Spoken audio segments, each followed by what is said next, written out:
Ces hommes, ce sont les méharistes, une unité de la garde nationale mauritanienne.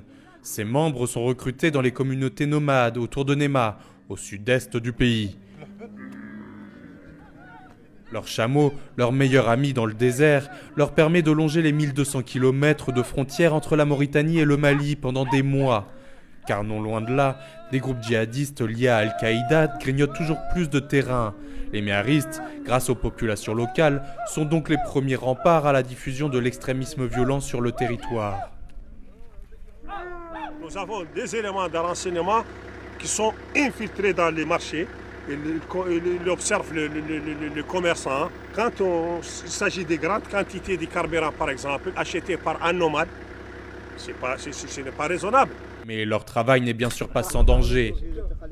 Alors que les hommes cuisinent, l'adjudant-chef Sidi Lebsar s'occupe de la sécurité du campement éphémère. On fait un cercle avec les groupes. Chaque groupe, il y a un sentinelle et nous, le commandement au centre. Les méharistes, en raison de leurs origines locales, sont engagés dans la lutte contre le terrorisme à l'échelle communautaire. On fait des missions dans les zones du Haut-Charqi, toutes les zones du Haut-Charqi. Et on fait des patrouilles et on cherche les nomades et on sensibilise les populations. On cherche les renseignements aussi. On transmet l'État au centre en Nouakchott. Cette unité a en partie été remise sur pied par un programme financé par l'Union européenne.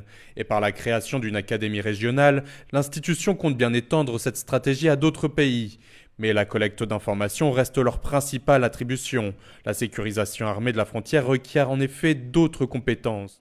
Quand les unités méharistes recueillent le renseignement, localisent la menace, l'unité de lutte antiterroriste se déplace pour prendre en compte cette menace. Mais pour remplir bien leur mission, les méharistes approfondissent leurs liens de confiance avec la population, notamment en leur fournissant des soins de première nécessité. Cette dame-là s'est consultée.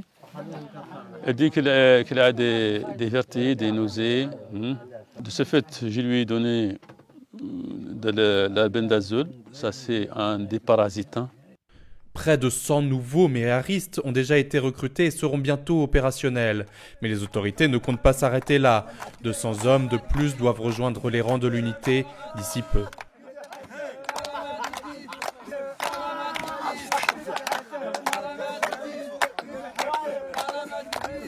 Ça, c'est les Maharis.